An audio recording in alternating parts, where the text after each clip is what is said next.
Today we're going to be looking at some of the features of past GTA games that we may see making a reappearance back in GTA 6.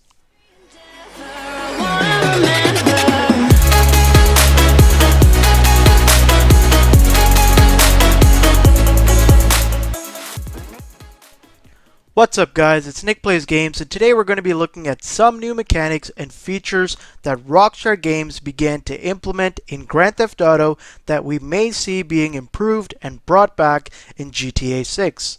Now, if you guys don't know, typically the way Rockstar Games designs their games is by testing out features they want to put into newer games by putting scaled down versions into older games.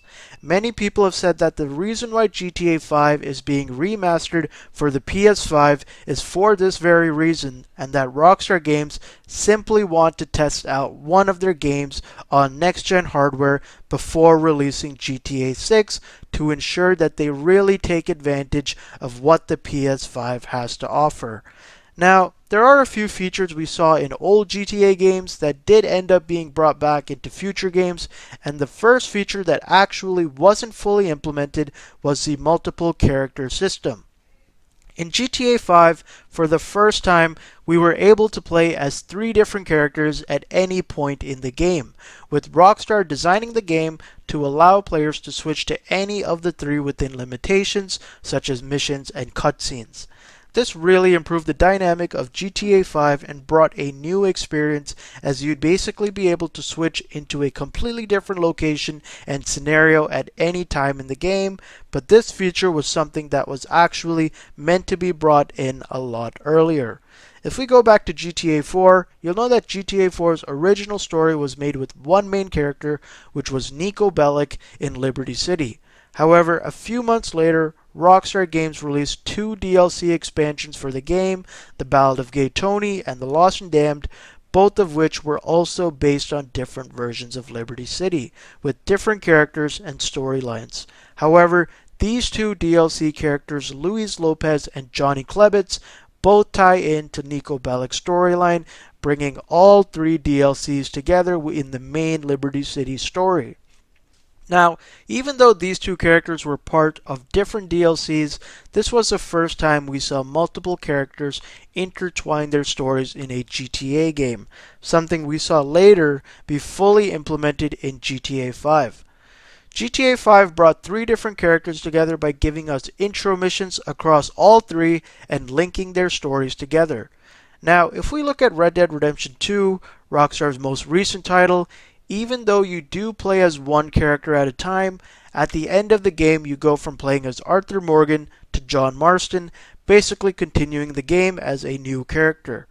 Now, in GTA 6, there have been rumors regarding the amount of playable characters from a single protagonist like Red Dead Redemption 2 to more than 3 playable characters. Now, there isn't any way to confirm whether this will happen, but if Rockstar does the same thing we saw in GTA 4 and 5, we may see this make a return in GTA 6. The next feature we may see come back in GTA 6 is the use of multiple eras in a game.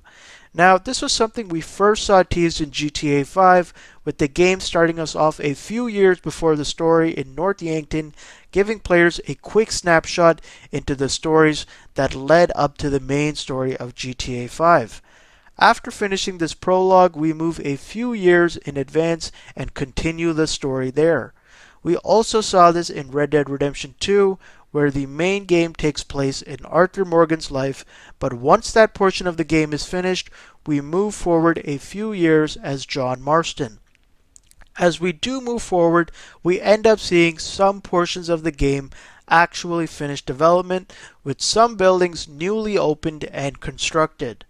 If this were to take place in GTA 6, I'm sure we will see multiple eras where buildings start off under construction and move to being fully completed and maybe even full of people in future eras. With the hardware capabilities of the PS5, I'm sure Rockstar Games can make this happen on GTA 6. The final feature we may see be brought back into GTA 6 from previous games is actually something more from Red Dead Redemption 2, and that's the use of a personal inventory on your character.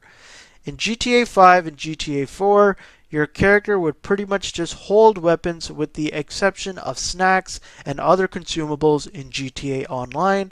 But in Red Dead Redemption 2, with the use of your horse, players were able to carry a lot more, including consumables that would actually boost different stats on your character, like their stamina, aim, and health.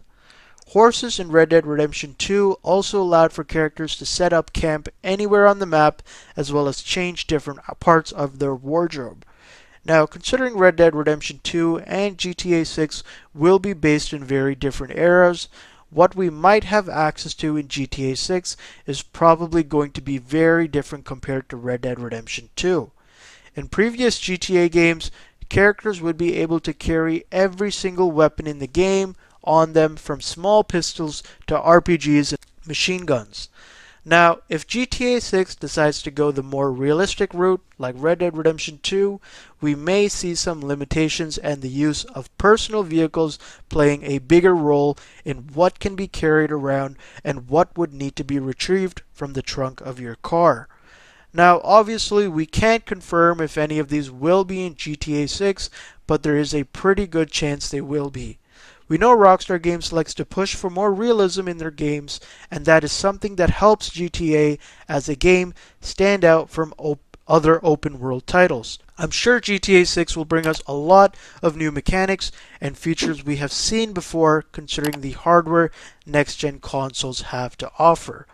Let me know in the comments what features you guys want to see in GTA 6, and like always guys, it's been Nick Plays Games, and I'll see you guys next time. Peace!